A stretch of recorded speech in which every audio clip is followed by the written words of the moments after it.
Well, order. And can I welcome everyone to this second hearing of the Liaison Committee with the Prime Minister, and thank you for giving us your time today. This is only the second time you've appeared in front of the Liaison Committee, and I must ask you if you will at least fulfil the obligation to appear 3 times in the current calendar year, and therefore if you would hopefully respond positively to an invitation to appear again before Christmas. Well, Bernard, can I say and to thank how much I enjoyed my last appearance before your committee, and I'm pleased I am to be here today. And of course, I will.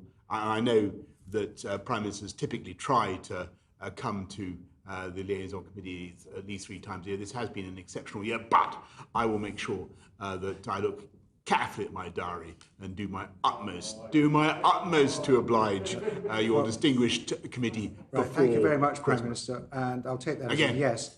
And you can take that as I'm going to definitely look at my diary very, very hard. If all your answers are as expansive as that particular answer, we may have to keep you beyond your 5 o'clock deadline. So if you will keep your answers short, Prime Minister, I will endeavour, and we will all endeavour to keep our questions short, so you have plenty of time to ask them. We've got 3 themes this afternoon, and we're going to start immediately on the government's response to the pandemic. Greg Clark. Thank you, Bernard. Thank you for coming, Prime Minister. It's good to see you again. What we know clearly from the science now is that most people with COVID have no symptoms at all, yes, but they are infectious. And that's why testing and tracing those with symptoms and without is so key to controlling it. Now, since you last came before the committee, we've expanded testing capacity enormously, and we're testing more per head than countries like Germany and Spain.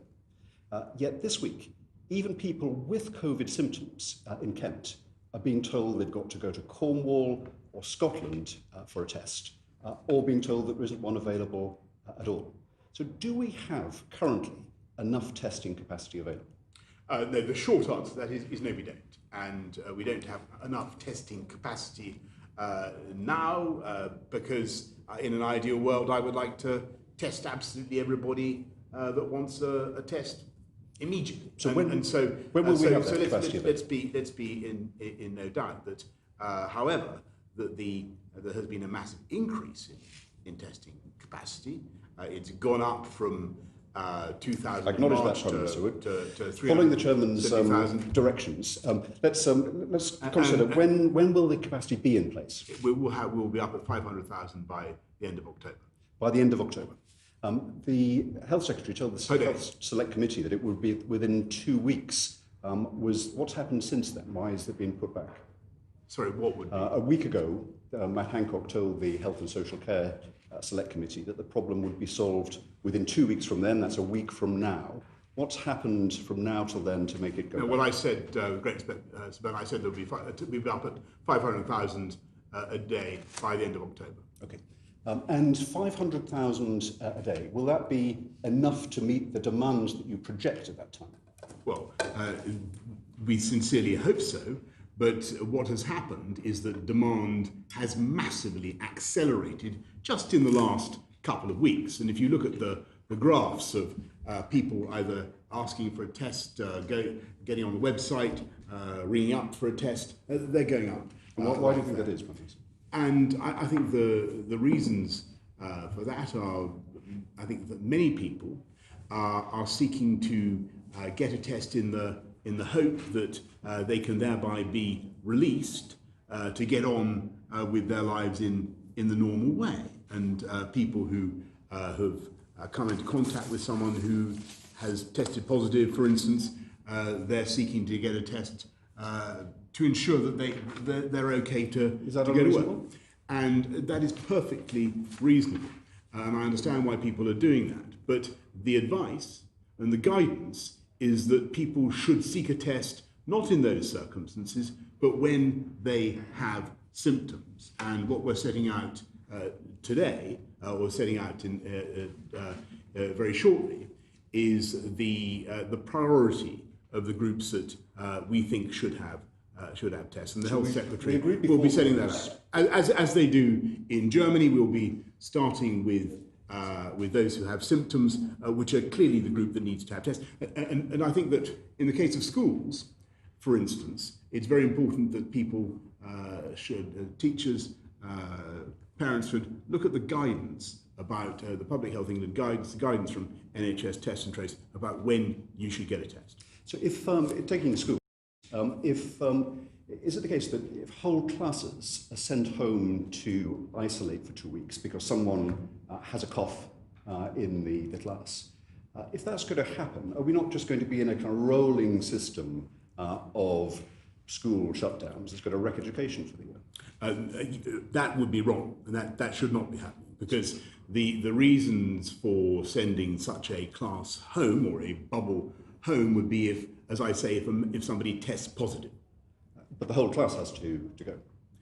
If somebody tests positive who's been in contact with the rest of their bubble, then the rest of the bubble has to self-isolate. But they have to go while they're waiting for the test.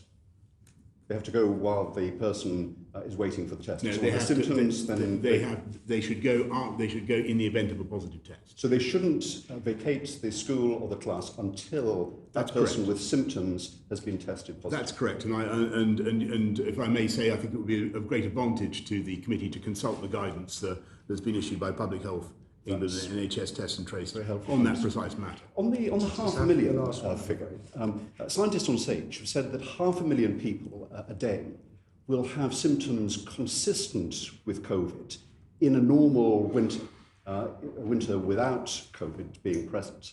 So if the target is 500,000 by October, all that will do is to deal with the people who have symptoms, coughs and colds that they get anyway.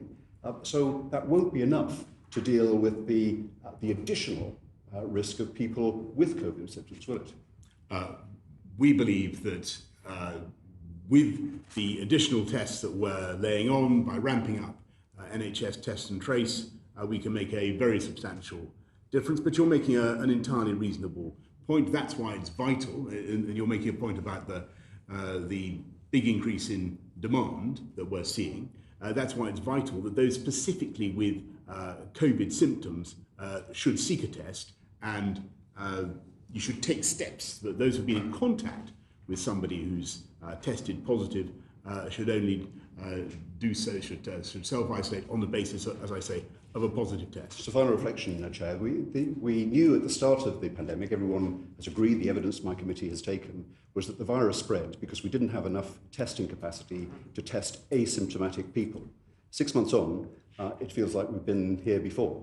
In April, the Secretary of State had to take a personal grip to increase the capacity. Will you and he do that to sort out the crisis that we have in the testing capacity? I can assure you, Mr. Clark, that everything is being done that we possibly can to increase testing capacity. And I just remind the committee, including automation, batch testing, securing supplies abroad. Today we are commissioning 2 new labs, or a total of 4 new labs that we are building, as you will know, in across the country. We've hired another 300 people. Testing capacity just in the last 2 weeks has gone up 10%. And I've given him the figure of 500,000 per day that we aim to reach by the end of October. And just to remind you, Sir Burton, before people run down the UK's efforts, it really is worth bearing in mind that we are now testing more per head of population than France and Germany and Spain, and conducted more tests than any other European country. But could I just emphasise, though, that if the schools start falling over for lack of tests, that will disrupt everything, the economy and everything. And Manningtree School in my constituency, 97% of pupils came back when it reopened. They've only got 88% of pupils there now. They've got a staff member off waiting for a test for one of their children, and they've got 13 pupils off waiting for tests. Well, how will we prioritise testing for schools to keep them operating? Well, just to, perhaps, Sir Bernard, you weren't listening when I made the point to Mr. Clark that the people should not be sent home unless a member of the class or the bubble has tested positive. Yes, but the pupils themselves are requiring to be tested. That's the problem, because of something that's happened in their home, not something that's happened at school. Well, as I say, and I appreciate the frustrations of parents and of pupils who want more tests, and all I can say is that we are doing our level best to supply more tests, to speed the process up, to turn it around faster, and to ensure that people get tests as close as possible to where they want them. And I know how frustrating it is that people have been asked to go long distances, and we're doing what we can to bring those distances down. They have come down a bit. Mr. Ragg. Thank you. Good afternoon, Prime Minister. Good to see you. Clearly this aspect of our session focuses entirely on COVID, and it has been widely welcomed, your announcement that there will be a public inquiry. Could you tell the committee when that inquiry will begin into the response to the pandemic? Well, thank you very much, Mr. Ragg.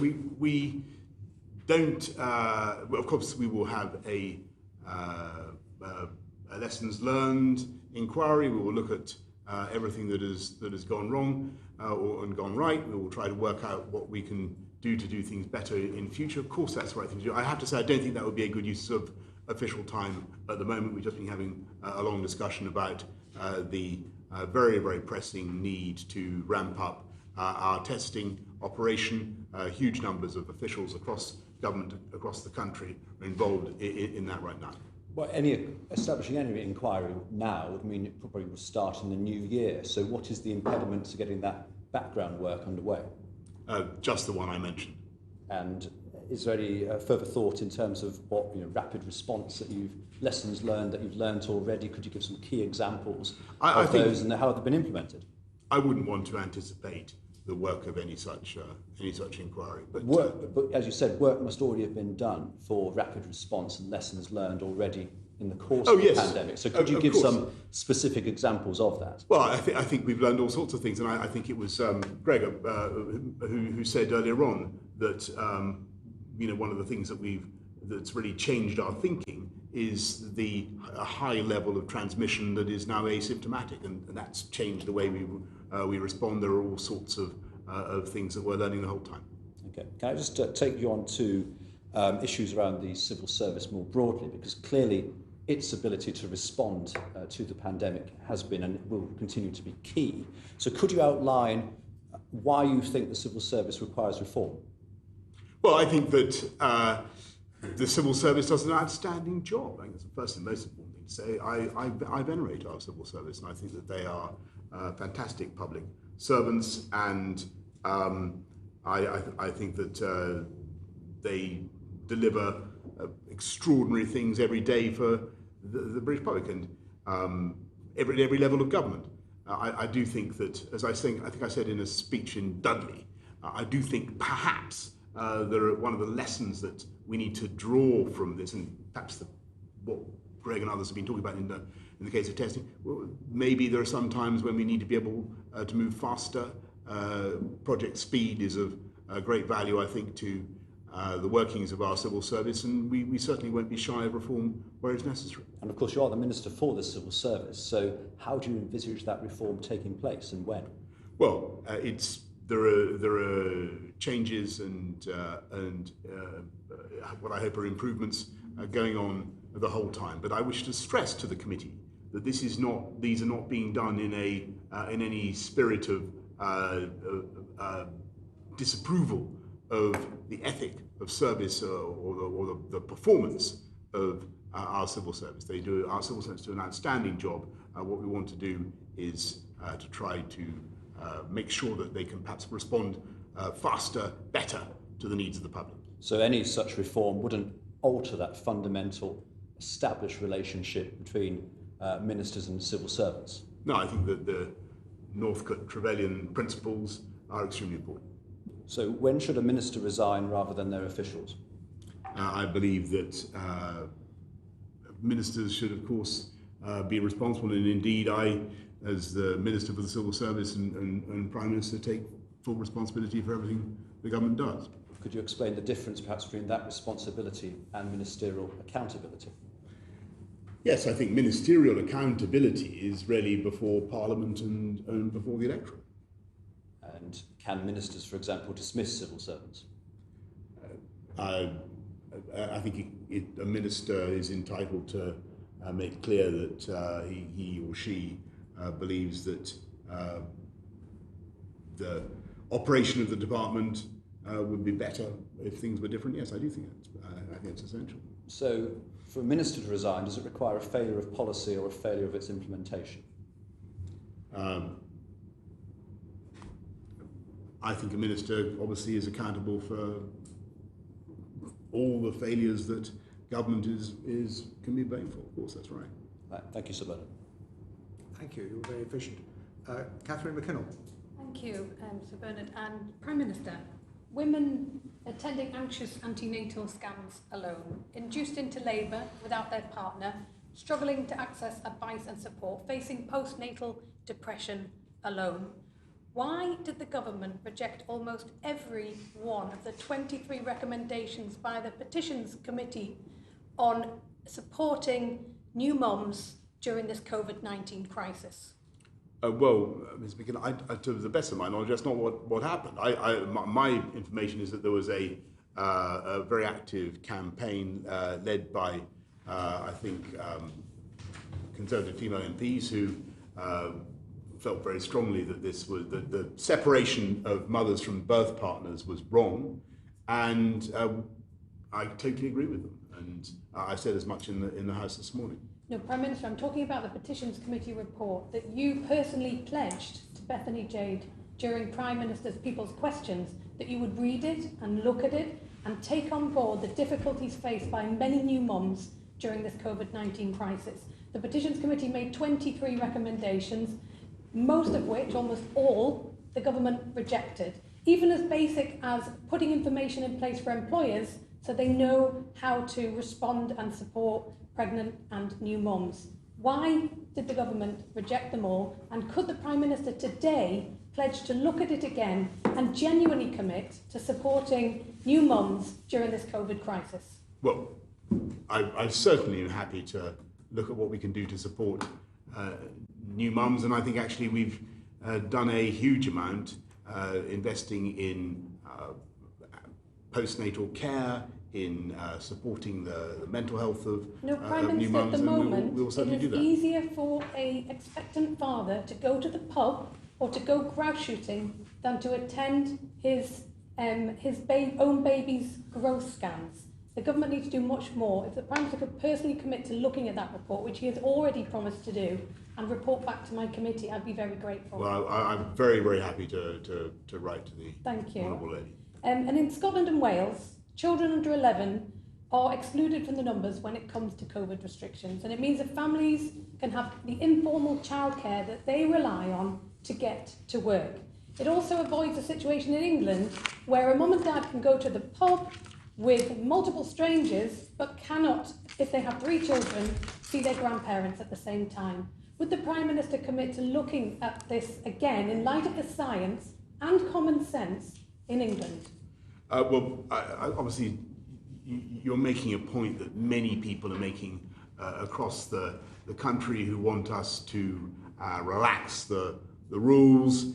And I've just got to tell you, Sir Bernard, that alas, this disease is increasing. Again, we are seeing... Sorry, Prime Minister, it's not necessarily a request to relax the rules. It's a request to look at them in this very limited and specific way in relation to children I understand your point. Under the age of 11. I understand your point, but it is, I'm afraid, a request to relax the rules, because it is, alas, a fact of the disease that it is readily transmissible between children and adults. And what we are now seeing is unfortunately, the progression of the disease from younger groups who, as everybody knows, are much less prone to its worst effects, up into the older groups. And the committee will be aware that the incidence amongst the 80 plus group is now 12 per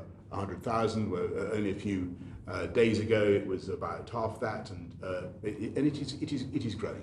And alas, although the number of cases, symptomatic or asymptomatic, is probably far smaller, obviously far smaller than it was in the spring.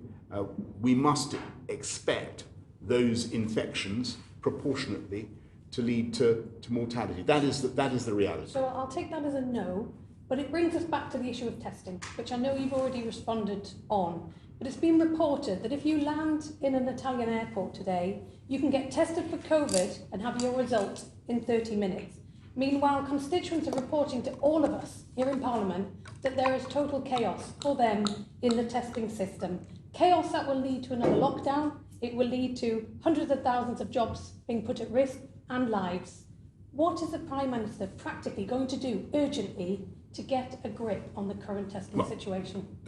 We have massively increased our testing capacity, which is bigger than Italy's. We're testing more per head, but the system is not working. And actually, and I know that many people have had infuriating experiences, and I do sympathise with them. And we are trying to get as many tests out as we possibly can. But 89% get their results within 24 hours if you have an in-person test. And the distance that you have to travel to get a test has come down just in the last week on average from I think about 6 or 7 miles to about 5 miles.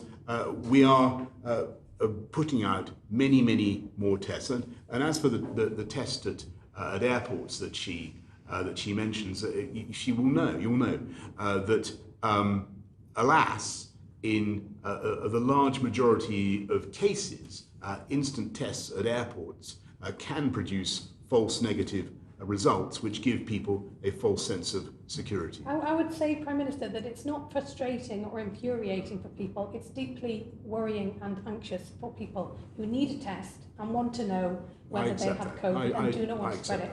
And I have to say, the Prime Minister's response is that it all seems to be going well is not the reality that's reflected. Mr. Bernard, I don't think that, with great respect to the Honourable, I think that was what I said. But okay, just one more question. What would the Prime Minister say to those who he's asking to abide by COVID-19 restrictions for many at great personal cost, who may be feeling that the government, if the government can break the law in a limited and specific way, why can't they? Well, but I want to make it very clear to everybody that the reason we've tightened up the rule of 6 and buttressed it with the force of law is because we do think that the disease is at risk of gaining ground, and we have a very clear means to suppress it, that is social distancing, the rule of 6. And I urge people to obey the law. And I urge people to obey it. And as you know, there are sanctions in place. And to uphold the law of that. Mel Stride, thank you. Mel Stride. Thank you, Chair. Good afternoon, Prime Minister. One of the biggest economic challenges facing the country now is going to be jobs, unemployment, and of course furlough is coming to an end at the end of October. There will be hundreds of thousands of jobs, Prime Minister, which are perfectly viable in the post-COVID world, but that need support from government in order to get through the coming months of this crisis. So why is it that the government doesn't seem to be prepared to provide targeted support to support those jobs to make sure that they continue in the future?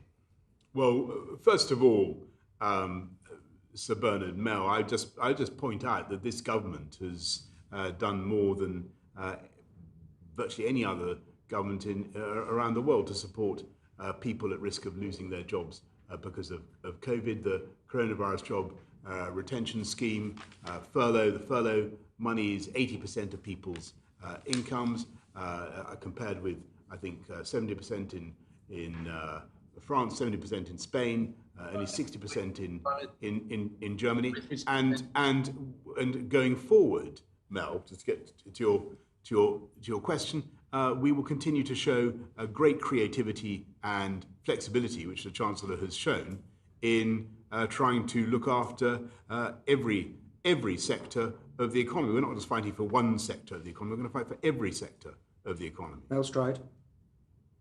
do I take that, Prime Minister, as a yes, that the Treasury will be seriously looking at this category of businesses and employees who might make it if they're given more support and will have a long-term future because they're in the economy. In a word, Prime Minister? Yes, and we're supporting training, and we've got the Kickstart funds and support for apprenticeships, and we will continue to be intensely creative and flexible. I don't believe that anybody on this committee seriously imagined that the government of this country would come up with something as imaginative as the furlough scheme 6 months ago, Mel, and we will continue to apply the same levels of imagination. Mel Stride? And the committee has recognised the progress that's been made, but there does need to be more in that area. Can I just ask you, Prime Minister, corporate indebtedness? The business bounce back scheme, largely for small and medium-sized companies, has been very successful. Over 1 million loans have gone out the door. But these companies are now going to come through this crisis loaded up with debt at the very time that we're expecting them or hoping that they will be investing and growing the jobs to the future. The Treasury seems to have been remarkably silent on this whole issue of how to address that point. And I wonder what your thoughts were on that. Well, Mel, I think you're making a very important point, and we are talking about what can be done to help SMEs, particularly with their debts and to keep them going. Okay, thank you, Prime Minister. Can I just now to the issue of spending? We've got a comprehensive spending review at the moment. A large part of the government's economic policy is predicated on low interest rates persisting for some time. And in the short term, that looks quite realistic. But 3 or 4 years down the line, it's not inconceivable that interest rates may have to be raised. And that could have a very, very powerful and detrimental impact on the economy and the public finances. Is that something that you are taking into account when you consider the issue of spending? Because it seems to many from outside of number 10 that the impetus inside number 10 is to spend, and then spend even more, rather than prudently looking at this issue and making sure that we're in a good position to go forward if we do end up in the circumstances I've described. Well, that's also a very good point, Mel, if I may say, slightly incoherent with your previous two questions, which seem to be asking for more government spending and more government borrowing. But you're entirely right that the threat of future interest rate rises is something that we have to bear in mind. Well, so support for jobs in the short term is very distinct, I think, from profligate public spending in the longer term. I think they are two different things. But can I ask you one final question, which is that the government generally did, I think, a pretty good job in supporting jobs in the early stages of this crisis. However, there were over 1 million people who fell through the gaps and didn't receive support. Many of them were company owners, self-employed, etc., new starters, freelancers, and so on. The Treasury has said they've drawn a line under any further support for that group, or rather making up the support for that group. Is that a position that you also adopt, Prime Minister? Well, Mel, you've raised this with me a couple of times, and not least in the chamber. And you're right, and I have real sympathy for the self-employed, others who've been unable to qualify for some of the schemes that we have. On the other hand, huge number. There have been such a dizzying variety of schemes, bounce back loans, grants, C-bills, you name it. Most people should have been able to qualify for something, even if it's only cuts in VAT and business rates. A huge amount has been done. The overall bill for that, as you know, Mel, is about 160 billion pounds so far, and we're determined, as I said to you, to put our arms around the workforce of this country, to support this country to bounce back strongly. But to go back to I think your third point, there must be some. I think you said, are you committed to spend? Well, we will do what it takes, but there must be, of course, limits. And what we also want to do is, rather than support people to stay out of work, keep them on schemes that prevent them actually from getting onto the labour market. We'll do everything in our power to support them to get back in to work, and to encourage in-work training, apprenticeships, the Kickstart scheme, and so on. Prime Minister, can I just raise a point that Philip Dunn, the chair of the Environmental Audit Committee, wanted me to raise? He points out that we have the largest peacetime investment in economic recovery by this government, and he wanted to ask, with 14 months to go before COP26, how are we ensuring net zero on target and showing true global leadership on environmental policy? Well, I thank you, Sir Bernard, and thanks to Philip for his question. We are doing a huge amount, and the carbon budget 4 is, as everyone knows, we've reached carbon budget 3. Carbon budget 4 is trickier to achieve, but we'll be setting out steps to achieve carbon budget 5 and to get to net zero by 2050. And there is a huge panoply of measures that we'll be using, from clean power, from greener power, from investing in green energy solutions to retrofitting homes, and I will be making a thoroughgoing announcement in the course of the next few weeks about how we propose to do that. That's extremely good news. We look forward to that. Julian Knight. Thank you, Chair. Prime Minister, thank you for appearing today. I'm going to press you further on furlough just for a moment, as the DCS sectors are very much in the firing line of COVID-19.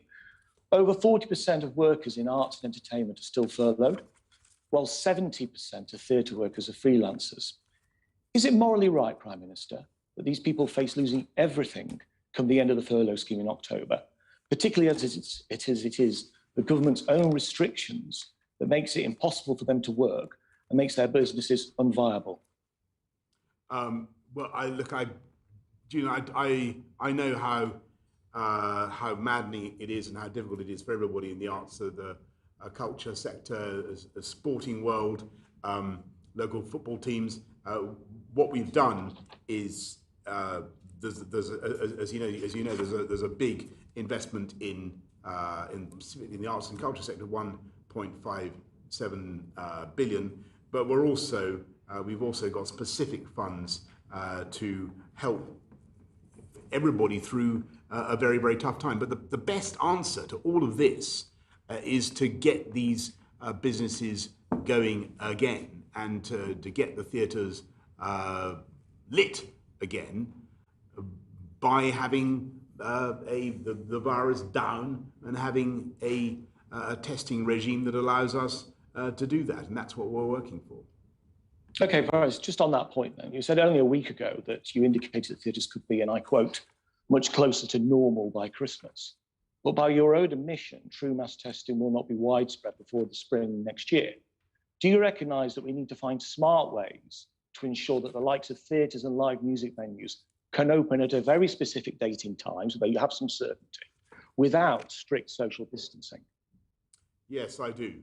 And but you're right to stress smart solutions. And Julian, they're to get people to, as it were, to break the rules on social distancing, to sit cheek by jowl in a theatre again. You're going to need lateral flow testing of a kind that we're on the brink of getting right, pregnancy-style testing. But I can't sit here today. I wish I could.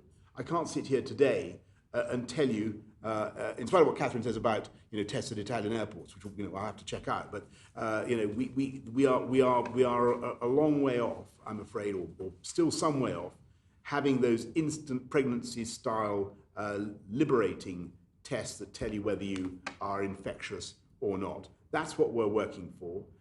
The science is almost there. As soon as we can do that, then you do have the possibility of theatres, of football clubs, all these sectors that are currently finding it so difficult, able to open again.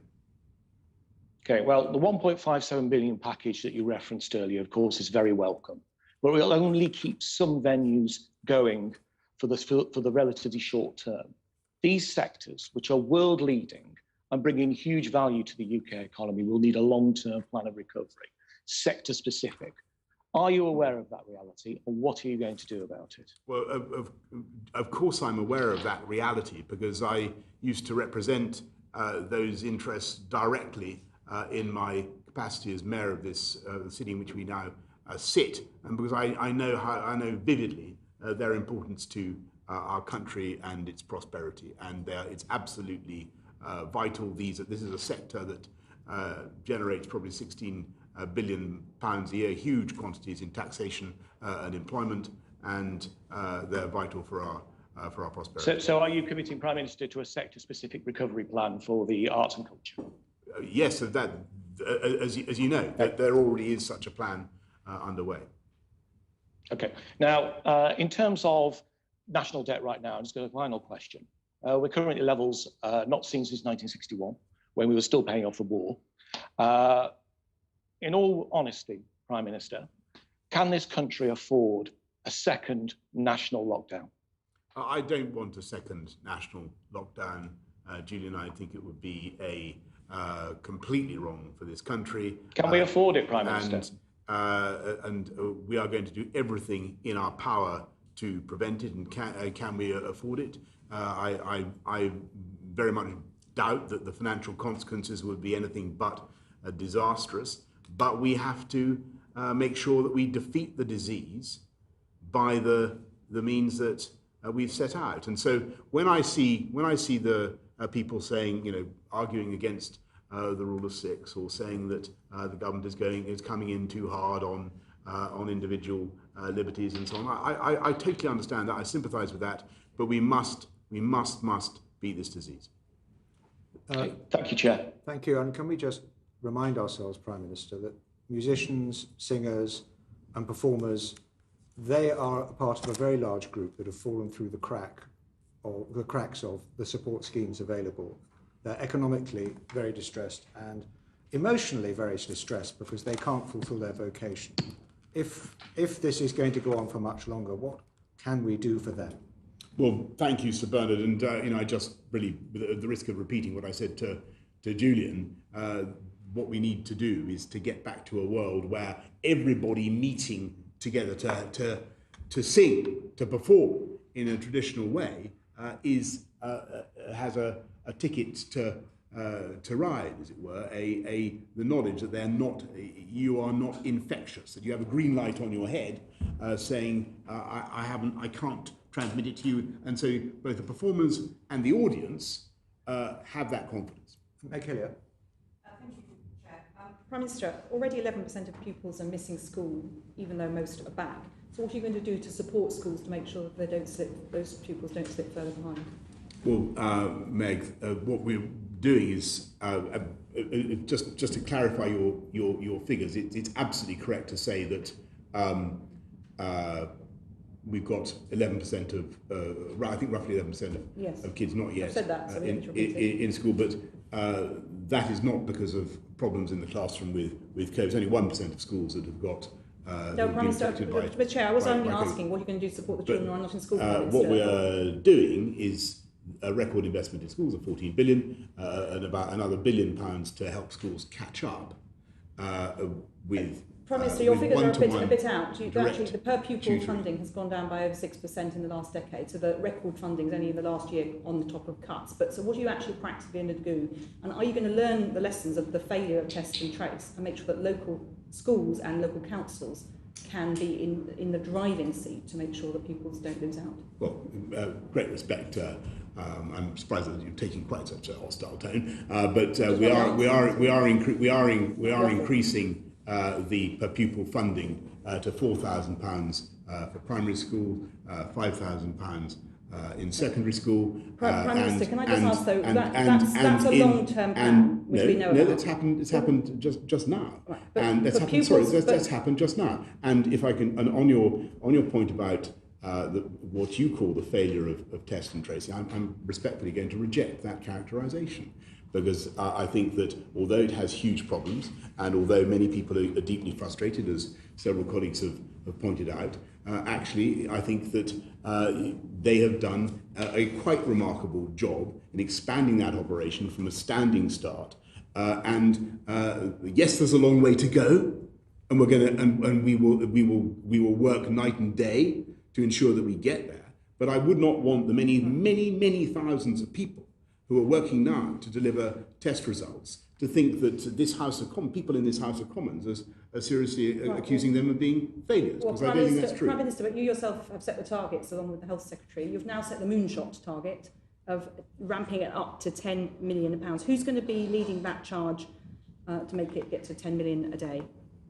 Well, I don't recognise the figure that you've just given, but what I can tell you is that, and this is the point I was making to Greg and to others. There is an opportunity to do something that is wholly separate from the expansion of NHS tests and trace, and that's to see if we can get to a world in which there is a test and release system, as it were. And so when will that technology be ready? Because you highlighted that in an answer to Mr. Clark. When will that technology be ready? You promised not to this by Christmas. How do you know that that's going to be in place? I don't, and I'd be absolutely clear with the committee. So you're being optimistic, but have you got any evidence to back up that optimism? Well, there are people who make all sorts of claims already about this technology. What claims are you making? I'm going to be cautious and say that I can't sit here today and say that we have such a pregnancy style test. But you promised the moonshot, today. And but I think the committee would agree that given the stakes and given the opportunity, it is right for government to invest in such a project, or wouldn't you? Well, Prime Minister, can we just go then to lab? You're building 4 new labs. When will they be built? Because the lab testing capacity hasn't gone up much since June. Well, it's gone up 10% just in the last 2 weeks. Well, but it's still it's in the 300,000s. When will the labs be built, the 4 labs that you're building? Are you looking at... as I said, that we will be up at 500,000 tests per day by the end of October, and I think one of the labs will be capable of doing 100,000 tests a day, and another of them 40,000. Are you thinking of using any university laboratories as well as the ones that you're building? We'll be using, not only that, we will be using facilities across the country and indeed buying, we're already buying lab spaces, as you know, Meg, we're buying lab space in other countries as well. I'll leave it there for now. Thank you. Neil Parish. Good afternoon, Prime Minister. Good afternoon, Neil. The Select Committee, EFRA, we looked into COVID-19 and the food supply earlier this year. A huge amount of work has been put into it, both by government and all of those, producing food and processing it. What we found is that the food chain is a just-in-time food chain, and it works well if you can get things through the border. So my sort of question to you very much is that if we have an Australian-type deal in January with a basic no deal, our key supply routes across the channel will be disrupted at the time of year when we heavily rely on imports. About 90% of lettuce, 80% of tomatoes, and 70% of our soft fruit comes through at that time. So given the best estimate by government, the reduction by 1/3 of imports across the channel could be due to border checks. So are you confident that we can get food through the border in January, whatever happens with the EU? And will you waive tariffs if that can't be got through? Because I know Europe has been very difficult over third country status at the moment. Yes, well, thanks very much, Neil. I'm confident that we will be able to keep things flowing smoothly at the border, as smoothly as we possibly can. A huge amount of work is being done by Chancellor Duchy of Lancaster, the XO committee, and others to prepare for the smoothest possible shipments at the border, no matter what the arrangements that we have. But one of the reasons we're bringing in the provisions under the UK internal market bill, which I imagine we'll come to in a minute, is to ensure that tariff barriers within the UK, for instance, could not be imposed. And as for the possibility of tariff barriers on either side, I don't think that our friends and partners would want to see them go up, us putting tariff barriers up against their produce any more than we want to put tariff barriers up against theirs, for the very good reason that they have a considerable net surplus in food products. Yeah, well, that leads me very, very neatly, Prime Minister. So if we are not going to levy tariffs on their goods coming in, then are we just going to give our trade away to the EU? Surely, if they're playing very hard ball at the moment, we should actually put tariffs on absolutely everything that comes in, because that will bring us to then, will it not, to a negotiating position where we can actually get a tariff-free deal. Because at the moment, we seem to be very blocked, and we'll just trade away our farming, our food processing industry, and so much of it relies on having a true level playing field with the EU. Yes, but as I said, I mean, our tariff regime, our external tariff regime, were it to come in, would be, be quite formidable for some of their products, and I think all the more reason why everybody should want to agree a zero tariff, zero quota arrangement. So will you commit to putting reciprocal tariffs on EU imports if we don't reach a free trade agreement with the EU? Because it's essential if we're going to maintain production in this country and also get a deal with the Europeans. Neil, you're quite right. So you will commit we certainly will, of course. I mean, and the tariff schedule has been published, and you'll be familiar with it. And it will be reciprocal. Of course.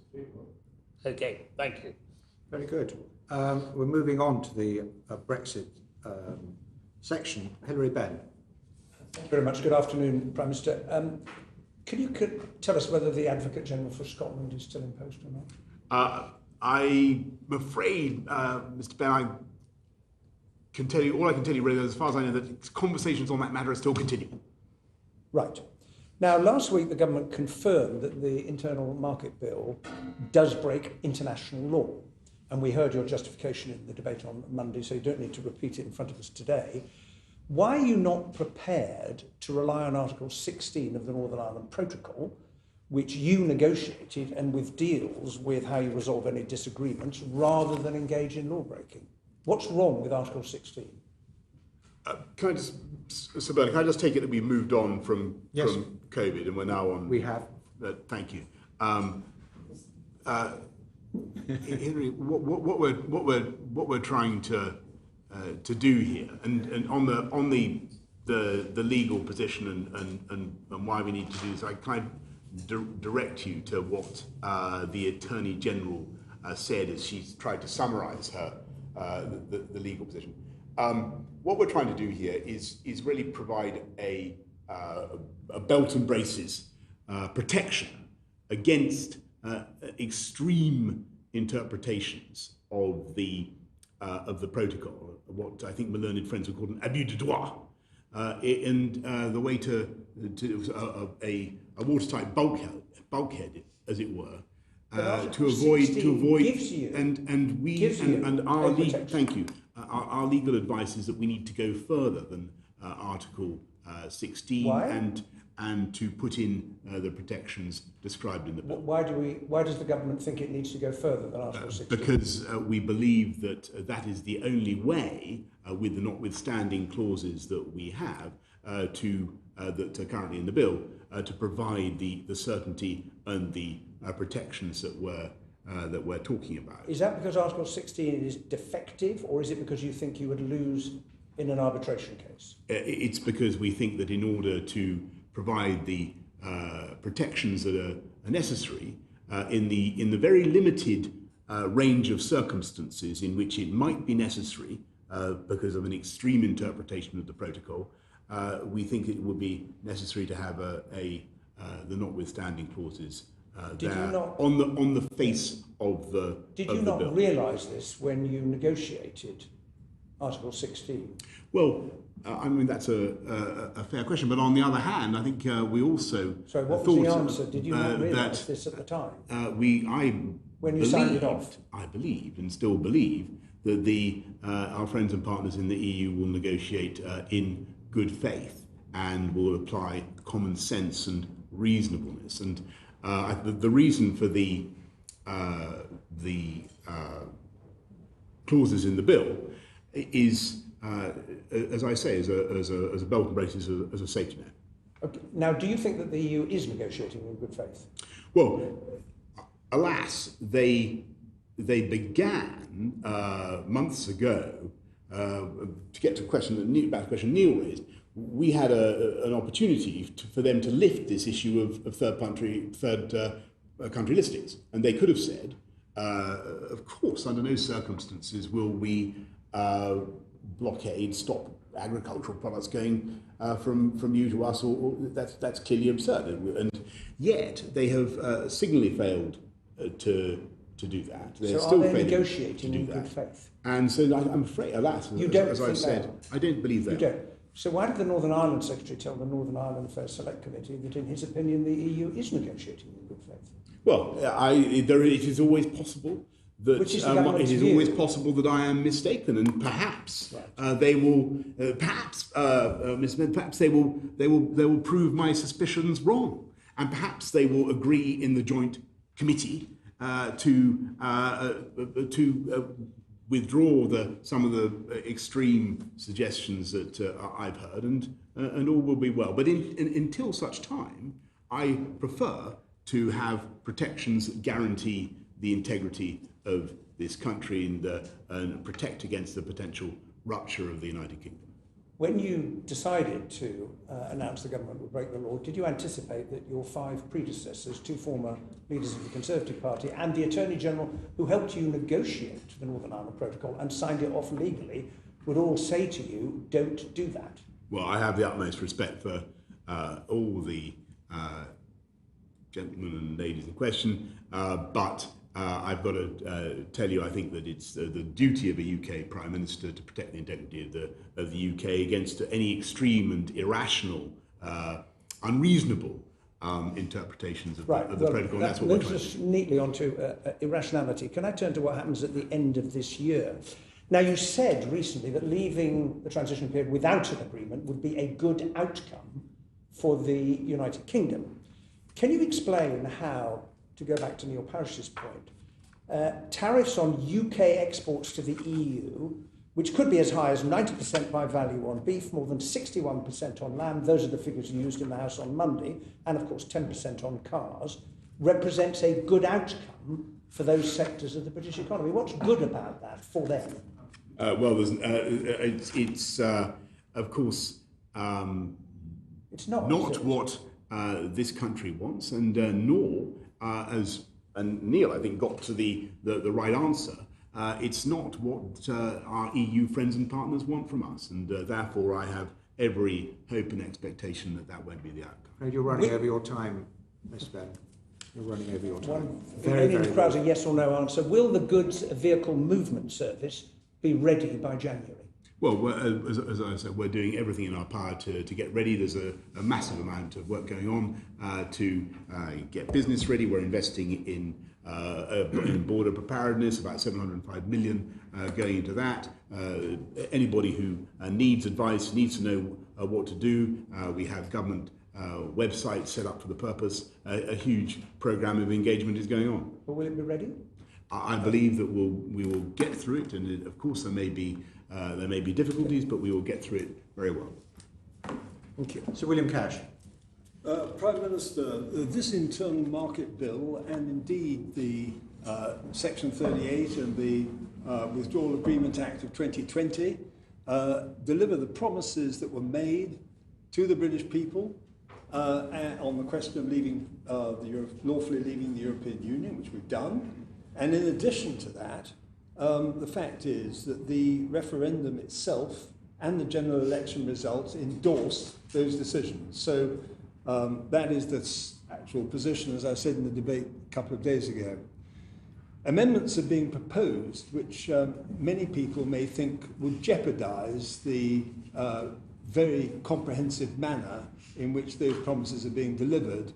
And I just want to ask a couple of questions relating to 2 issues, one of which is on sovereignty and treaty override, and the other one is on the misleading allegations that have been generated, which come to this, which is that the government is, and I say unlike other member states and the EU itself, both of whom have been egregiously in breach of international law on very, very massive questions without any sanctions or any infringement whatsoever being brought against them. And I just start by saying this. On the question of sovereignty, do you agree with the fact that as the German Constitutional Court said in 2015, international law leaves it to each state to give precedence to national law. International law does not preclude legal acts that violate international law from being effective at the domestic level. Sounds sensible to me. That's what they said in 2015. Well, if I may, just can you let him answer that question? Yes, of course, but I have one or two examples. Indeed, Prime Minister. Well, Bill, Sir Bill, I think that you're right in what you say.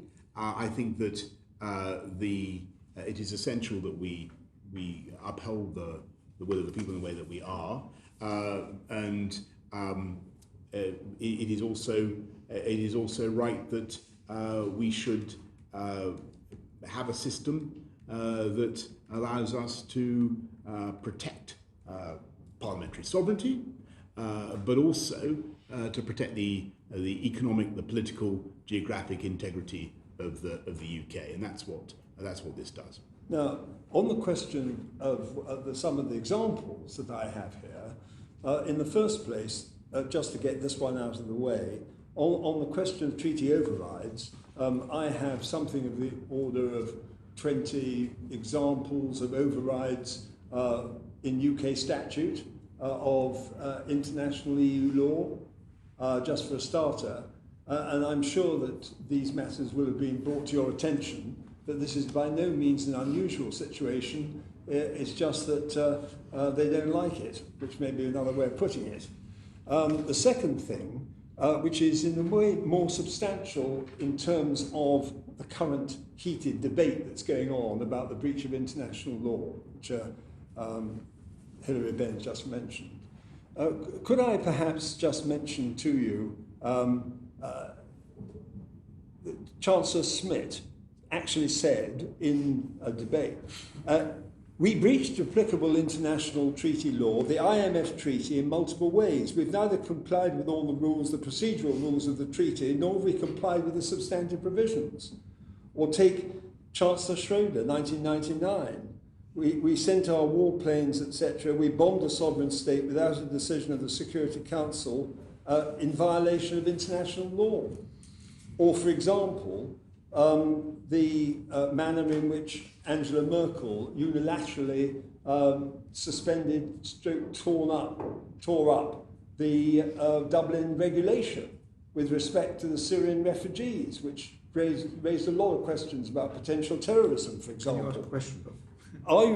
Do you not agree that all these examples demonstrate the fact that there are some double standards going on here, and that in fact we're not only supporting our sovereignty, but we are consistent with international law and the practice of other member states and the EU itself? 1 minute to go on this.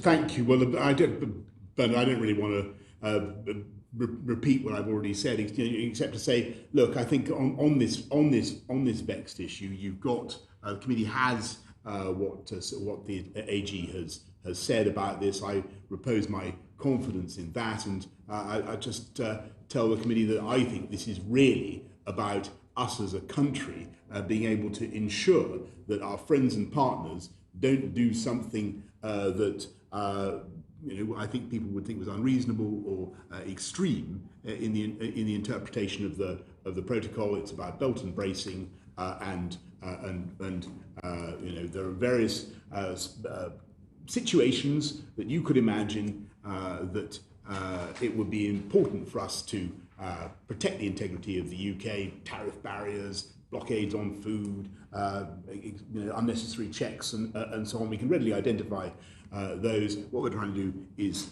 prevent that happening. Thank you, Sir William. Brilliantly on time. We're now Angus Brendan McNeill, please. Thank you very much, Chair. Good afternoon, Prime Minister. Indeed, how things have changed. I mean, it seems just quite recently I was at the Liaison Committee here interviewing or questioning your predecessor, and you're resigning in the chamber. You're leaving the government, and here you are in front of us this afternoon. It's good to see you. Now, Prime Minister, the Japanese trade deal is worth about 0.07% of GDP, 1/70th of the cost of Brexit. Basically, how many, simple question, how many Japanese trade deals do we need to make up the damage that Brexit is giving us? Well, Mr. Brennan, I don't accept 1 minute the characterisation that you make of Brexit, and actually, it's your own government that says you're going to cost 5% of GDP. Thank you. We had a fantastic presentation in Cabinet the other day from Liz Truss of the list of trade deals that she's now able to do. That weren't how many open deals to do you this need? country before, that she's engaged on now. That will not just help to open markets, stimulate trade, help citizens and consumers in Japan, in the UK, but we can be at the heart of a great cat's cradle of deals across the world. And for 20 years now, world trade has been in the doldrums. And the UK it's a simple question. You're going off piece to respect in getting off the ground. The answer is 70. You need 70 trade deals to make up the damage that Brexit will do. 70 Japan-style trade deals. And they are 20th of the world's GDP. It's your own government's numbers. It's 0.07% of GDP is your gain, 5% is your loss. So therefore, divide one by the other and you get 70. You're accused of intending to break international law. And as Hilary Benn mentioned, the Advocate General for Scotland has resigned. Can your government find somebody else who's not quite sharing in his honour of principles to replace him and take the job? Have you got anybody in mind? As I said to Hilary, I can't comment on that matter because it's still, as I understand it, to be resolved. Okay, you're accused also by the Congressional Speaker Nancy Pelosi and Congressional Chairpersons Elliot Engel, Richard Neal, Peter King, William Keating, of efforts to, and I quote, undermine the Northern Ireland Protocol of the Withdrawal Agreement, and as a result you'll have no UK-US trade deal. Is that a price worth paying for breaking international law?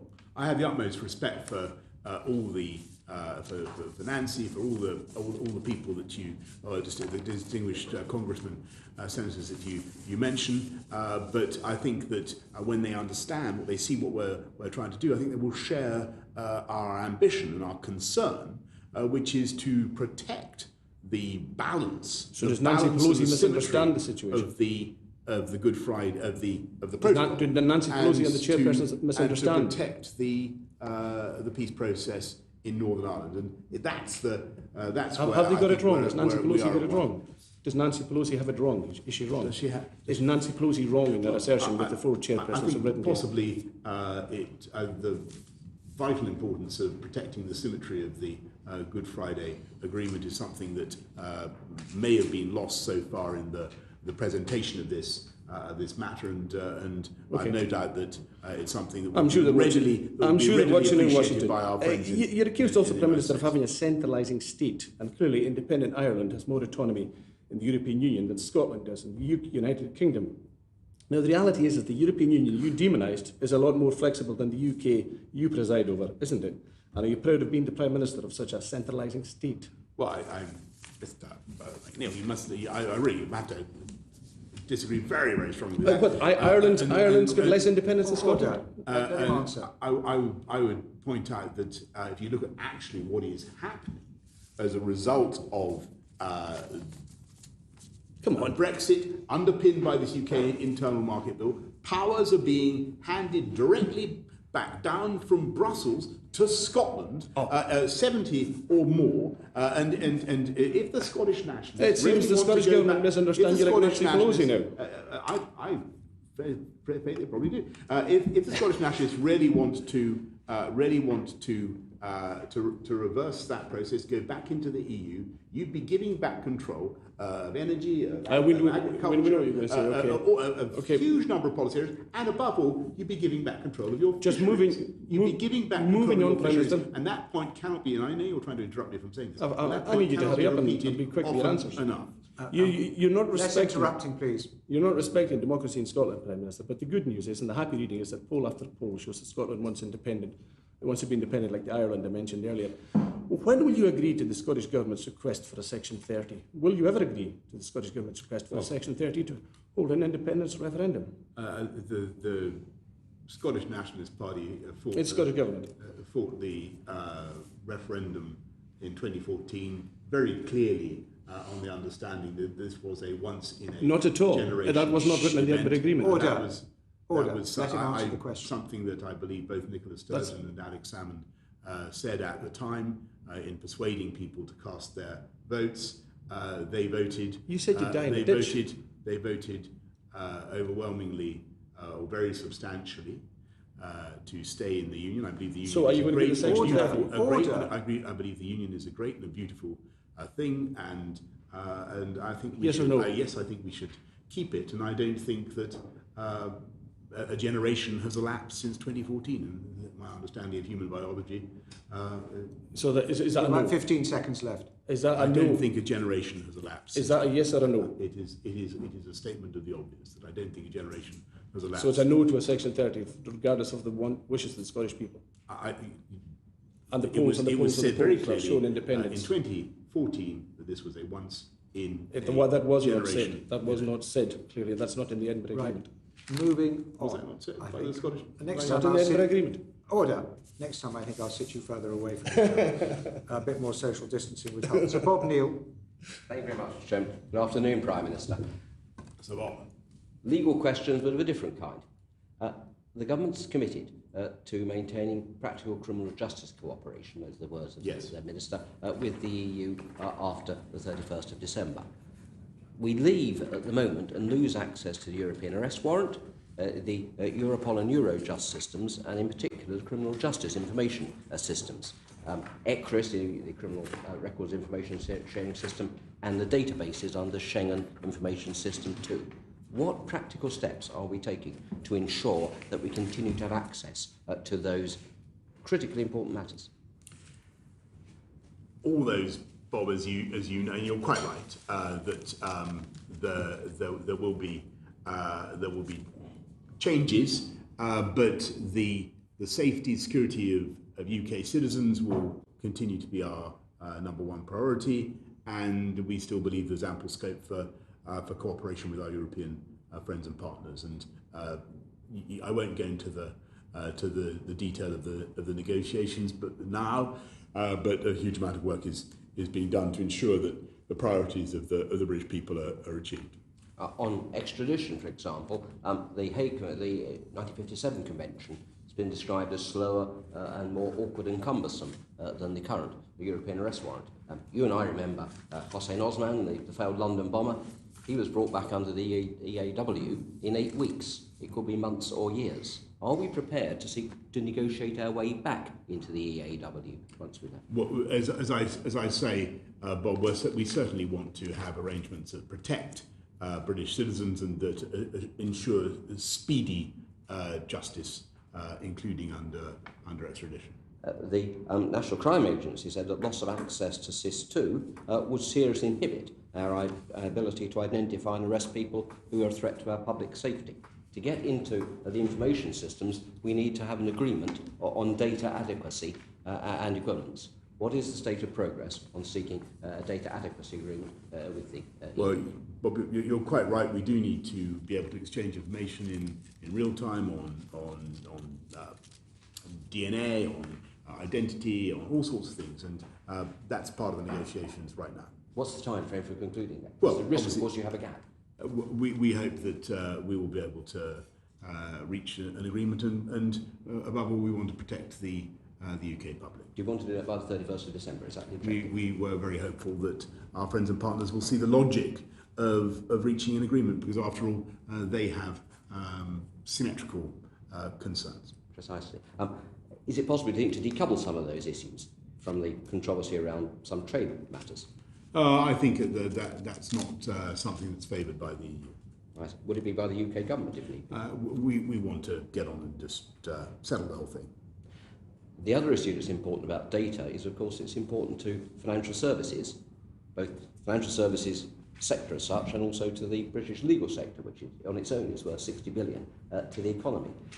Are you prepared to take a personal charge in driving forward this, given its importance both to the legal sector as a whole, UK as a jurisdiction of international choice, and also access for many trades, derivatives and many other things which take place in the City of London? Well, I'm in personal charge of the whole negotiations, as you can imagine. My point, it may need your personal intervention.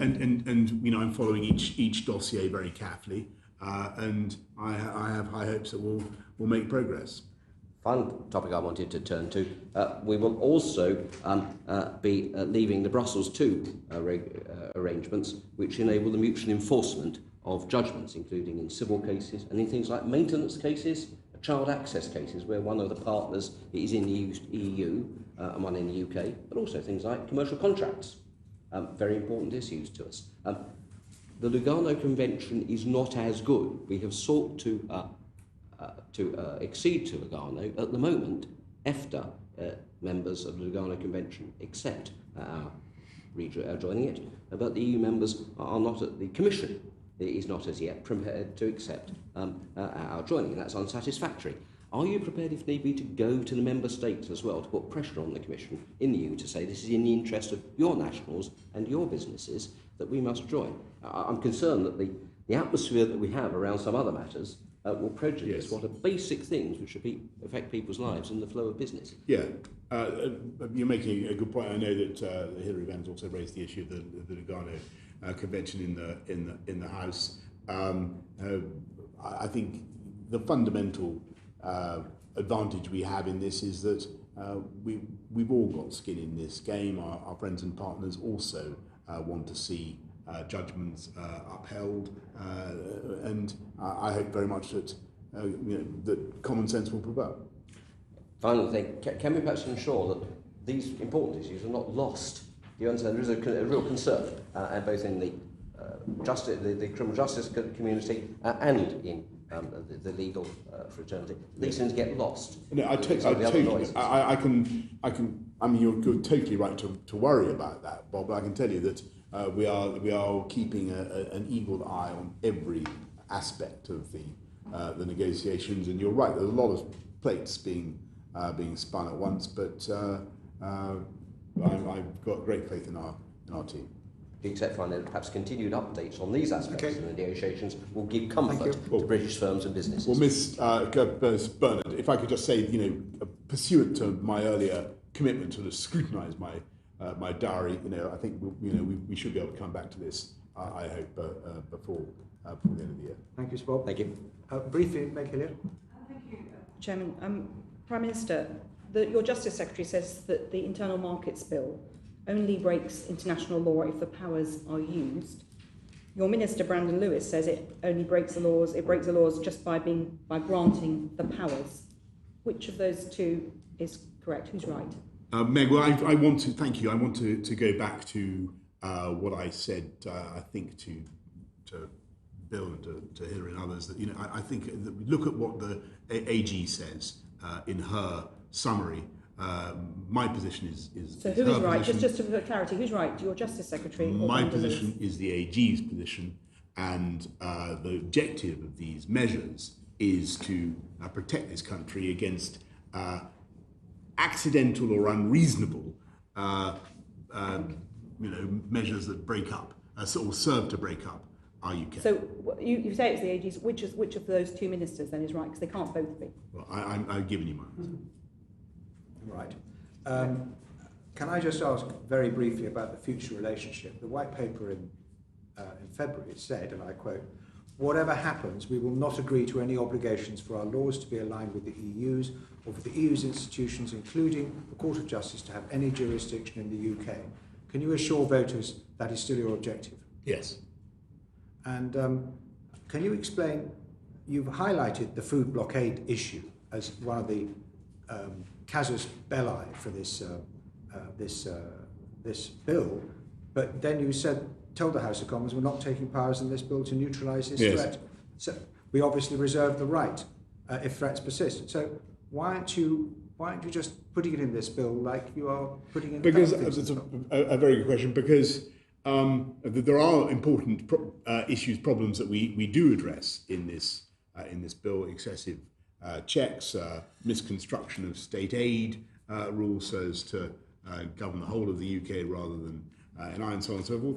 And the finance bill will deal with the tariffs issue. On the third country listings, although the EU have not yet have taken that revolver off the table, as I said in the House, I think it would be so extreme, so unreasonable to keep it on the table, to deploy it, that we don't yet propose to bring forward legislation to deal with that point. And we will wait and see what they do, but we do need to fortify ourselves in the way described. But if it might have to be emergency legislation. We may very well. Okay. Moving on, Tom, we're going to move on to the integrated review now with Tom Tugendhat. Prime Minister, who does the Sino-British Joint Declaration protect? It protects, thank you, Tom, it protects above all, it protects the right of the rights and the freedoms of the people of Hong Kong. So it protects some British nationals overseas as well? It does, yeah. And has China broken the Sino-British Joint Declaration? As you will have heard the Foreign Secretary say in the House, alas, we believe that the security measures that have been brought in by Beijing do sadly amount to a breach of the letter and of course of the spirit of the Sino-British Declaration. The breach of the treaty puts at risk the freedoms of British nationals. Correct? We think so. Not only that, but you're starting to, I'm afraid, to see that already, and you're starting to see a chilling of free speech. You're starting to see people. You're starting to see the effect of that security rule, the Chinese legislation already starting to bite on the people of Hong Kong. So forgive me, just to be clear, international law does protect British nationals. And so it's simple yes, no. It does. Thank you. Do you agree that the persecution of Uyghur Muslims amounts to genocide? I certainly think that what's happening in Xinjiang is objectionable, and the UK government has continued to protest and taken a leading role in holding China to account. I put on the specific term genocide. That is an important term in international law. And with great respect to the committee, I would have to get back. I don't believe that we're at the position of so far of characterising. The eminent human rights lawyer Ben Emerson uses the word genocide, and other members of the United Nations Human Rights Council have done so. It's not, as far as I know, something that the UK government has so far endorsed. It'd be great to have clarity on that. But in the light of the abuses that you've listed, both to British nationals and to minority communities within China, will you allow ministers to attend the Winter Olympics in Beijing 2022, and will you ask members of the royal family to boycott the event? Well, we will review that matter as and when we need to make a decision. But generally speaking, I think it's important to, if you can, to protect international sporting events and indeed members of the royal family from political ramifications. You were very clear about 18 months before the Russian World Cup, when you were Foreign Secretary and came before the committee that I'm privileged to chair, that you would not encourage ministers or members of the royal family to go to Moscow. Why will you not do the same for Beijing? I didn't say that. I didn't say that. What I'm saying is that, that's not something we've taken a decision on yet. Okay. You certainly wouldn't suggest, I'm sure, that British nationals overseas or Uyghur Muslims have fewer rights or less appropriate for boycott than Russian citizens in the United Kingdom. No, but what I'm saying, Mr. Tugendhat, you're asking us to take a decision some way out. We haven't yet reached that decision. Okay. And what representations have you personally made to China's communist leaders about the persecution of both Uyghur Muslims and British nationals? Well, I've raised many times, both in my position as Foreign Secretary and indeed before, human rights and in China and the issues of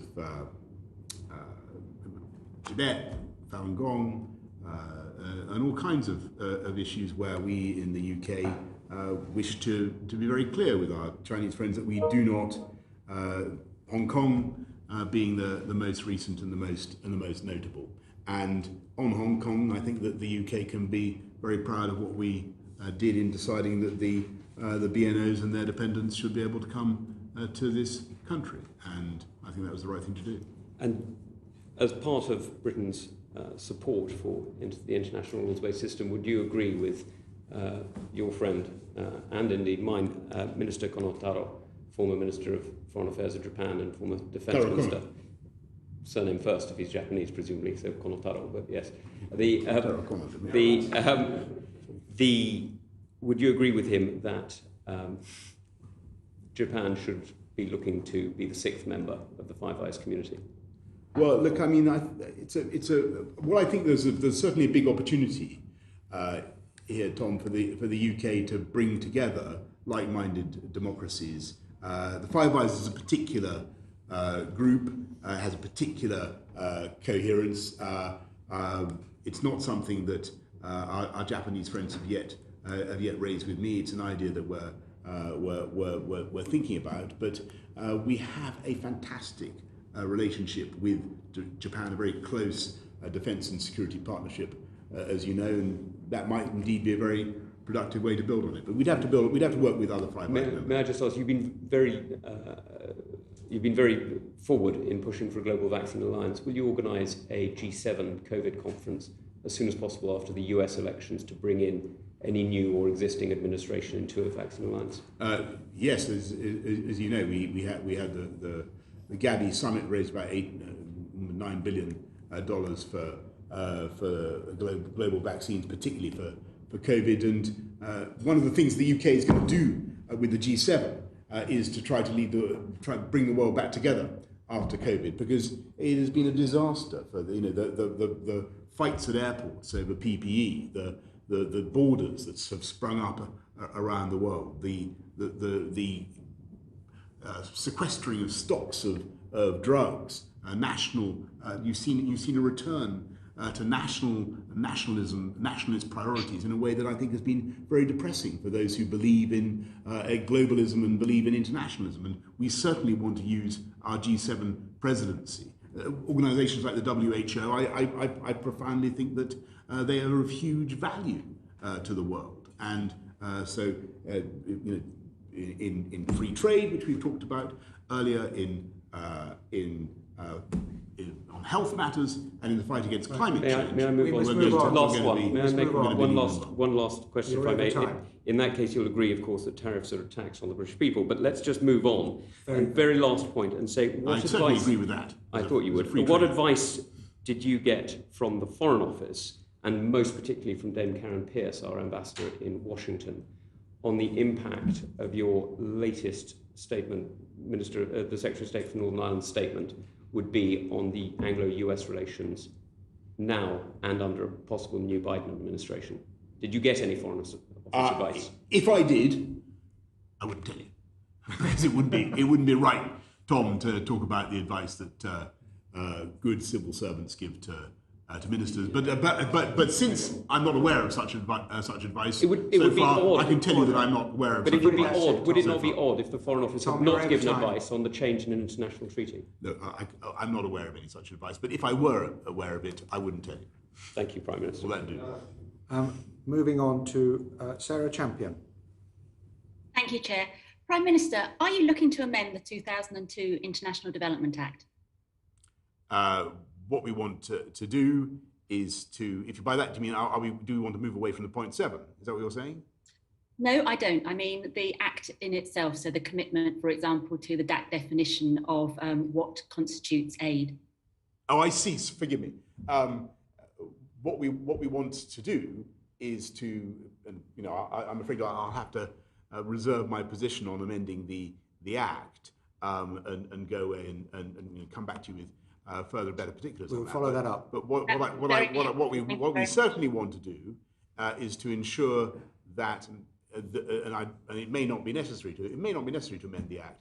What we want to do is to ensure that ODA is better spent on serving the interests of £16 billion worth of UK taxpayers' money is better spent on serving the diplomatic, the political, the values of the UK, and indeed the commercial and employment, the jobs interests of the UK as well. I see no contradiction. May I come in on some details then, please, of that?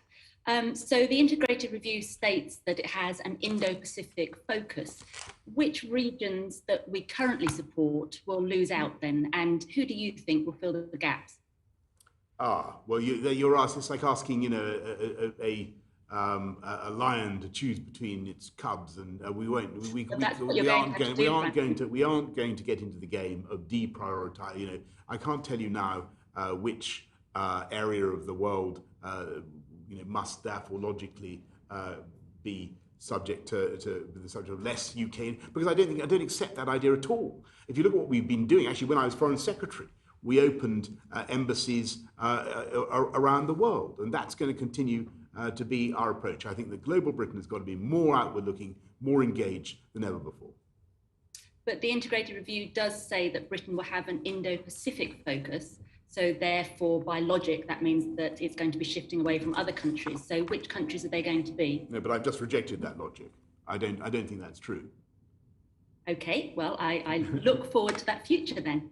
The Prime Minister is clearly committed to girls' education. So it was very shocking that the first project that was cancelled by the summer cuts to ODA was a Rwandan girls' project. It does beg the question, Prime Minister, who actually has oversight of ODA now, and why is his priorities, why are your priorities being ignored? Well, I wasn't aware of the cut that she's made, or the changes she's referred to. I'll look into that. 12 years of quality education for every girl in the world remains one of the most important things I think the UK can campaign for, and will continue to do so. I agree. So why was that ignored by either the minister or the civil servant who decided to make those cuts? Sarah, I'm going to have to go away and look at that particular change and come back to you. I can't give an explanation, but we are massively committed to supporting 12 years of quality education for every girl in the world. There's scarcely anything more beneficial for the future of the planet. Thank you. I mean, it does concern me, and I think many others, that with such a serious shift in our policies internationally, that you don't seem to know who has got strategic oversight of it, Prime Minister. The Foreign Secretary is in charge of the FCDO. He has accountability, but I, of course, have ultimate accountability. So I will get back to you about that particular programme. Thank you very much. Thank you. Last question from me, Prime Minister. Are you frightened of parliamentary scrutiny of foreign aid? No, not at all. Why? In fact, I relish it because I think it's extremely important. And may I say that I know that there may be some suggestion that the FCDO scrutiny committee, the DFID scrutiny, or the former DFID committee, should be bundled into the Foreign Affairs Scrutiny Committee. I perfectly understand why parliamentarians should want to have a separate group that can look at development issues, even if you're ultimately interrogating people from the same department. That's often the way in life anyway. It's a matter for Parliament, and I'm not going to impose my own views on Parliament, but I have sympathy with that approach. Thank you. I'm grateful for your support. Thank you. And Prime Minister, we have strayed a little late, and we still have one Select Committee chair to go. If we can steal a little bit more of your time, we'd be immensely grateful. I'm very happy. It would be, I could not leave without being interrogated by Tobias. It would be totally wrong. But just to follow up that last point, you'll be aware, when you say there should be a separate group, I mean, presumably you mean there might be a separate committee. If I did indeed mean that, but I did indeed mean that. But that is for you. That is for Parliament. Can you guarantee that the payroll won't be whipped against it? It will be a genuinely free vote for Parliament to decide. Yes, I think Parliament should decide that. I genuinely think. Look, these are large budgets, and it's a very important matter. I want FCDO. I don't want to take up too much time, but I want FCDO, everybody in it, to be animated by the same idealism, the same spirit that I think the DFID has. But I see no reason why there shouldn't be a separate. Very much reflects the view of this committee. Thank you. Tobias Ellwood. Chair, thank you very much indeed. And Prime Minister, thank you for agreeing for taking a few more minutes to turn to the integrated review from the perspective of the MOD. I have two short asks, if I may, Chair, and three questions, which shouldn't take too long. The first two asks, simply, Prime Minister, you need to nod. That would be fantastic. The first is increased defence budget. We'll get there in a second. That was my question. The service charity sector is suffering immensely due to the pandemic, unable to raise critical funds to look after our brave veterans. The support they receive has been significantly impacted. Please could I meet with the Chancellor and some of the service charities in order to see what can be done to make sure that our brave heroes are not forgotten. Secondly, going back to COVID. Yes is the answer to that. Thank you. That's a good start. We'll continue in that vein, Prime Minister. Secondly, relating to the government's response to COVID-19, please could we make greater use of our fine armed forces? It is not a mark of failure to lean on their versatile skills more so than we are currently doing when we are faced with such an enduring emergency and trying to move perhaps onto a war footing. The one department in Whitehall that actually plans for and trains for crisis situations is the MOD. Please would you consider taking more advantage of their incredible skill sets at the centre here in Whitehall in assisting with strategic planning, operational delivery, command and control, and managing the narrative. Prime Minister, turning to the actual integrated review itself, your first duty in government is the nation's security. And as we've been discussing here, crudely put, this integrated review falls into two parts. Firstly, defining our place in the world, our ambitions and emerging threats. And secondly, the corresponding defence posture required. Could I ask you to share part one of that with the Parliament and indeed with the nation, your own Federalist Papers, if you like, a sober assessment of the great power competition we face. We talked about some of the challenges, but they seem to be tactical at the moment, not strategic. We're helping those in Hong Kong, but not dealing with the wider China issue. We're dealing with migrants in the Channel, but Libya is the problem there. We're dealing with defeated Daesh. If I can, Chair, this is my time, sir. Yes. We're defeating Daesh, but Syria is now still left. So tactical versus strategic. Could I therefore ask that you set out what our vision is, and then we can craft the necessary defence posture from that, rather than what I see us doing at the moment, which is actually forcing the MOD to go through the savings from the spending review, rather than designing our defence architecture to fit in with your global vision.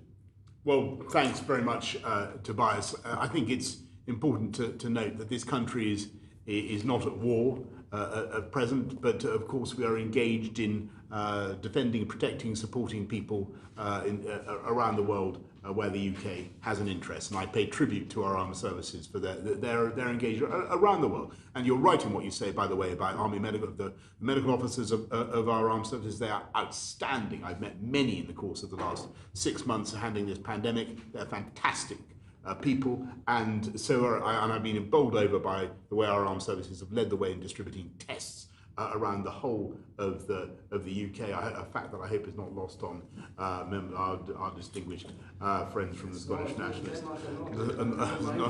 not lost on our friends from the Scottish Nationalist Party. And I saw them actually in Orkney and elsewhere doing absolutely amazing job. No, I'm asking them to focus more on the Whitehall piece, strategic thinking. On the strategic thinking, Tobias, what I want to do, and we're progressing with an integrated review, as you know, that will certainly, there's bits and pieces that Sarah just said. You know, we're looking at the Asia Pacific region, but we will be setting out a wholesale analysis of where the UK sees its opportunities, but also its responsibilities. And I don't want to summarise it or to caricature it now, but it is an opportunity for the UK for us to project our values overseas, to change the world for the better in the way that we've been describing, to create, as it were,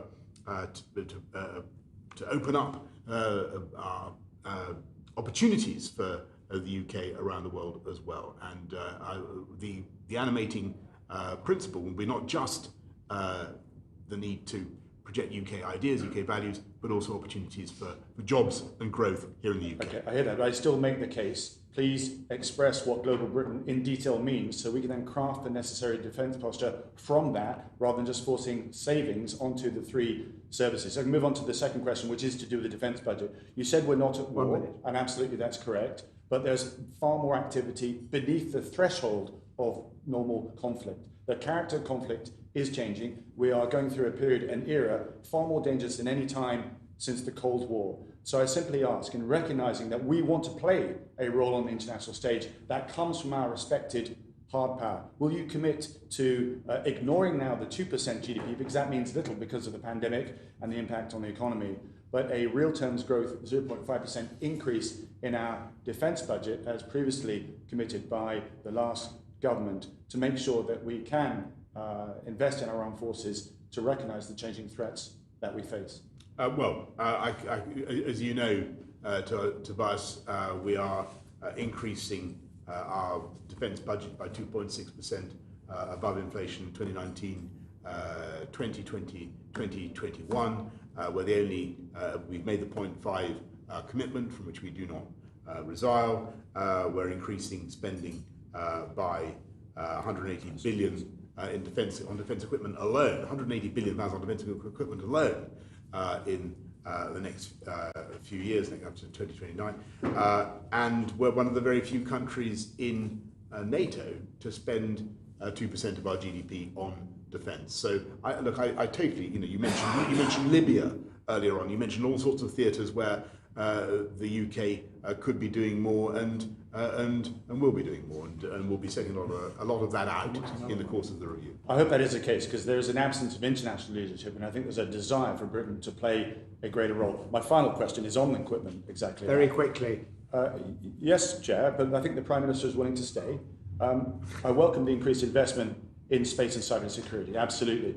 But this shouldn't be at the cost or the expense of conventional deterrence. I simply ask that you recognise the importance of investment in our land warfare, in Challenger, Warrior, Ajax, Boxer, for example, and also increasing the surface fleet too. You mentioned the trade deal with Japan. We have to make sure that our actual trade routes are protected, as indeed the international cables. And finally, if we want to have that aircraft carrier operating, we'll need a minimum of 80 F-35s per aircraft carrier because of the training and equipment and redundancies that is actually required. I hope that you'll be able to commit to this. Thank you. Absolutely, and I'm not going to commit to absolutely all that, because I have to go away and look at all the programmes that he's mentioned. But on shipbuilding alone, he should look at the ambitions of the Defence Secretary and what we're doing with the fleet solid support ships, the investments we're making in frigates, in the Type 31s, the Type 26s. This is going to be a fantastic time for investment in shipbuilding, for which this country was once absolutely renowned around the world. And just to give the committee a sense of the three things, in addition to projecting our values around the world, all the commitments we make with our armed services, which are massively admired and loved. I just three things that we're going to do, the ways in which the UK is going to show and continue to show international leadership.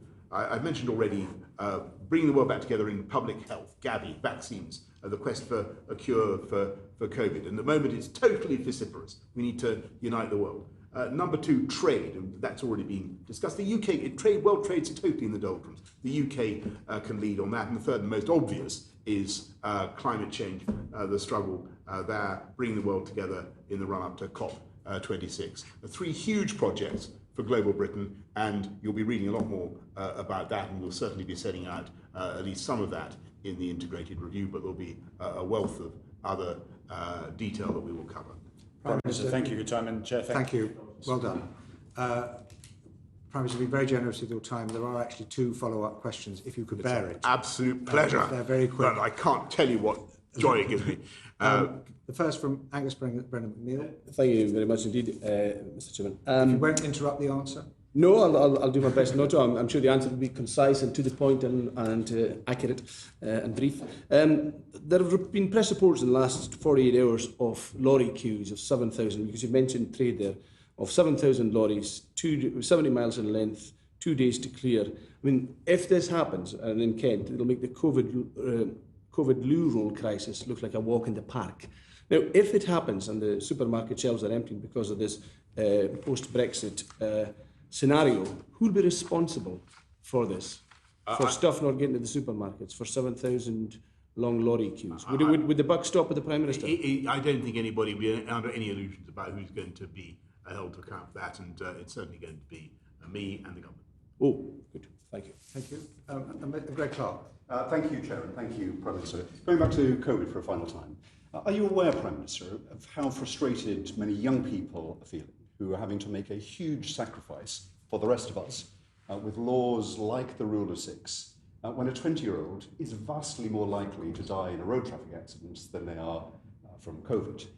It seems to me to be only fair for them to understand when and how the restrictions will be lifted.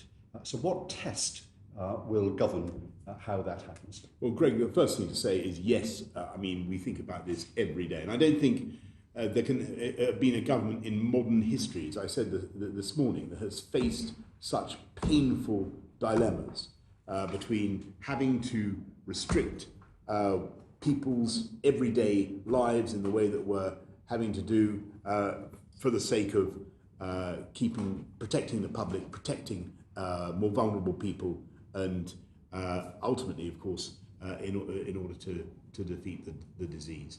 And you ask kind of what criteria are we going to apply? And the most, I mean, I look at all the data. I look at what's happening on hospital admissions. I look at what's happening in care homes. I look at every day in the morning, we have a COVID dashboard and we go over every single indicator and where the lights are flashing. And the single most important fact, as you know, Greg, is what is the R doing and where is the R going? And at the moment, alas, the R, having been under one for so many months after the fantastic efforts of the British people, the R is now above one. So that's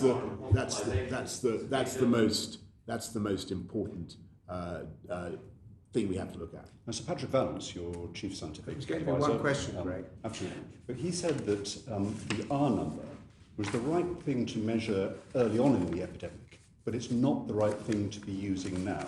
So would you, Prime Minister, look again at what should trigger a change in the rules? Well, the rate of spread of the epidemic above one, above R, clearly expresses itself in all sorts of ways. Tom Dugenhart just mentioned hospital admissions. They are crucial, and alas, they're also going up now, having been flat or going down for a long time. So we look at lots of ways in which the R expresses itself, and that's entirely right. But the R is the rate of reproduction of the disease is still very important. You're right, it was with the criteria. Well, I've given you some of the most important. If we extend this too much, we will provide excuses for more reluctance from the Prime Minister in future. So please, Prime Minister, thank you very much indeed for your time. You've been very, very generous. Thank you. Thank you, sir. Very useful. Order.